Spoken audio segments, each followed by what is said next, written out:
Alors, on va aller c'est beaucoup plus dans l'intimité. C'est quoi pour toi la femme idéale?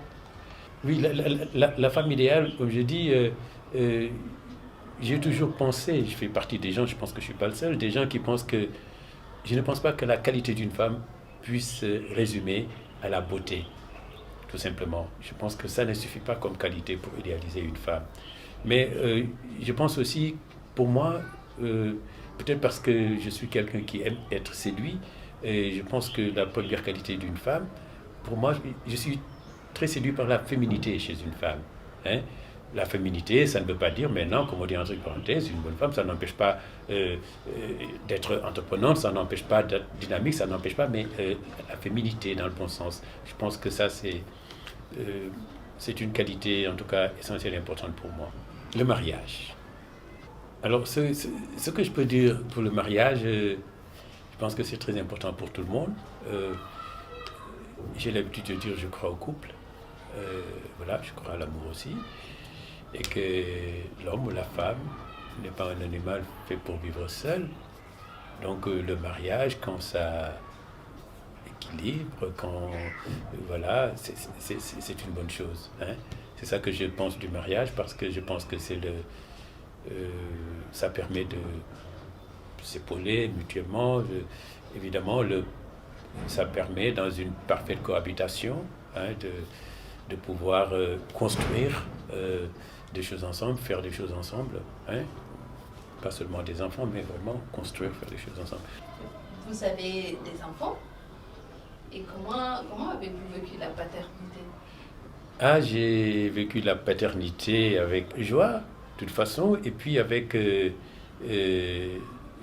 avec en ayant le sens euh, du devoir et de la responsabilité, parce que je pense que j'ai essayé tout ce que j'ai reçu comme amour de mon père.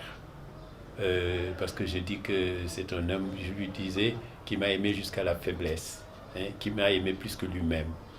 Euh, et donc j'ai essayé d'être disponible pour mes enfants, d'être là pour la sécurité, d'être là pour la réalisation des ambitions, euh, d'être là, j'ai été très content quand mon fils me dit, en me souhaitant bon anniversaire, c'est mon professeur, c'est un ami, c'est mon papa, ça m'a énormément touché.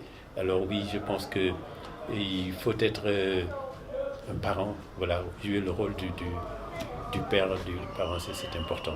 Surtout aider à la réalisation des ambitions, vouloir que les enfants aillent le plus loin possible.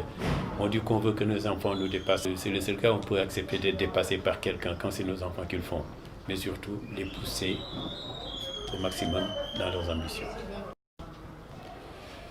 Ce que je pense du divorce, je dis que le divorce est dans la vie. C'est comme on dit, la vie et la mort sont ensemble, le divorce et le mariage, l'union, la désunion sont ensemble. Ce qui est important, c'est que ce divorce ne soit pas dramatique pour les enfants d'abord. Je pense que, je pense que des gens qui divorcent, euh, ils peuvent même se retrouver être amis. Mais ce qui est le plus important, le primordial, c'est que les enfants ne payent pas les pots cassés, les enfants ne sont pas victimes. Et que, je pense, divorcer d'avec une femme ou d'un homme, je pense qu'il faut avoir de la dignité, et de la noblesse et du respect pour les enfants, pour ne pas les utiliser comme voilà, moyen de revanche ou de vengeance. Oui, c'est ça que je pense du divorce. Pour le reste, je pense que c'est divorcer, se marier, vivre, mourir, c'est des choses naturelles de la vie. Comme on dit en pulaar, reste le dagui, sert de le dagui. Voilà.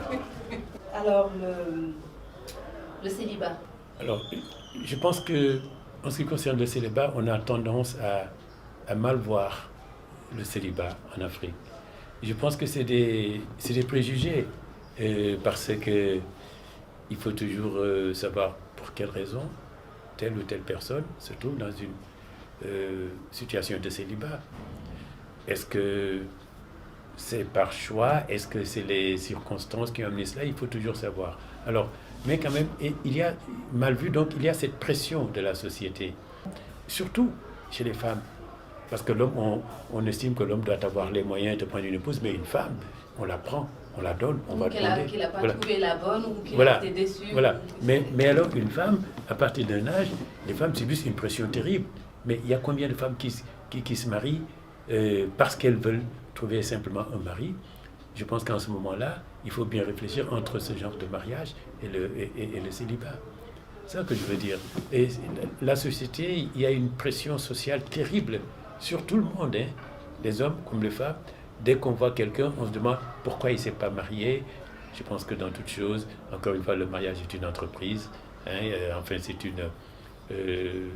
on entre dans le mariage avec la volonté de construire des choses avec quelqu'un. Donc, on n'y entre pas à la légère, on n'y entre pas sur un coup de tête, on n'y entre pas parce qu'on a envie de dire, bon, comme là, j'en ai assez, voilà. Vraiment un homme assez charismatique, je pense qu'on vous le dit souvent. Et pour vous, ça représente quoi le charisme? Et quel homme ou femme, d'ailleurs, est pour vous un exemple de charisme? Oui, je pense que de plus en plus, on parle de charisme, on parle de telle personne, telle femme est charismatique.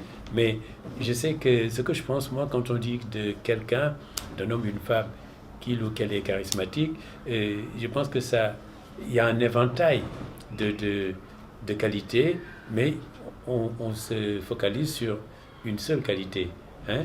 Alors, ce que je sais maintenant, oui, une femme peut être charismatique pour son intelligence, pour sa personnalité, voilà, il y a des tas de choses pour ce qu'il apporte aux gens. Oui, pour ce qu'on apporte aux gens.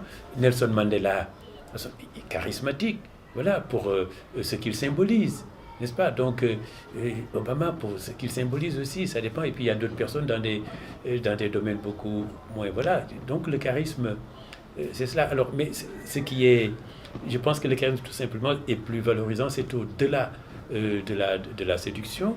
C'est au-delà du charme, c'est ça, le charisme, c'est beaucoup plus magnétique, le charisme, voilà, c'est ça. Hein? Ça a un côté rassurant, le charisme. Oui, le charisme, voilà. Et puis, quand on dit charisme, on pense quelque chose de plus solide, plutôt que le charme, la séduction, il y a une certaine évanescence quand on pense ça, alors que le charisme, non, c'est du rock, c'est plus solide.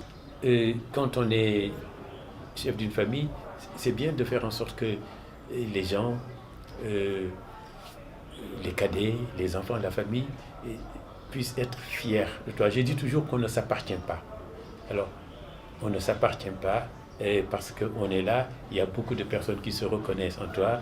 Donc, à partir de ce moment-là, il faut faire en sorte qu'ils aient des motifs d'être fiers de toi. Voilà, c'est pas facile à porter parce que ça suppose de savoir que tout ce qu'on fait est jugé, sous-pesé, analysé. Voilà. Parce qu'on représente aussi un exemple pour les autres. Ah oui, oui. Pour ceux qui sont plus petits, surtout oui. quand on est l'aîné. Oui, essayer, oui, de donner. Oui, je me rappelle, moi, mon père m'a toujours dit ça. Tu es l'aîné, tu dois donner le bon exemple pour tes frères. C'est pas nous. Hein? C'est pas nous. Oui, j'ai toujours dit ça. Puis on dit aussi que les hommes ne pleurent pas. Ça fait partie, c'est très peu, même les femmes, hein. Montrer ses sentiments, oui. C'est même chez les femmes, mais chez les hommes, c'est encore plus. Les femmes ont le droit de pleurer, oui. mais un homme ne chez pleure les hommes, pas. on l'interdit. Je me rappelle, j'ai eu là où on fait l'interview, ma mère était venue, j'avais un grand chagrin. Et parler avec elle, j'étais venu justement pour cela. Et à un moment, elle me dit, tu as un défaut, tu as les larmes faciles. Et elle me dit, un homme, je me rappelle cette phrase de ma mère. Ma mère me dit, un homme ne doit pas avoir les larmes faciles. Ma mère m'a dit ça ici, là où on fait l'interview. Je pense qu'un homme a un cœur, comme tout le monde. Un homme peut avoir de la tendresse, un homme peut être ému, un homme peut être... on peut même pleurer parce qu'on a de la peine, parce qu'on a de la déception, parce que... Voilà.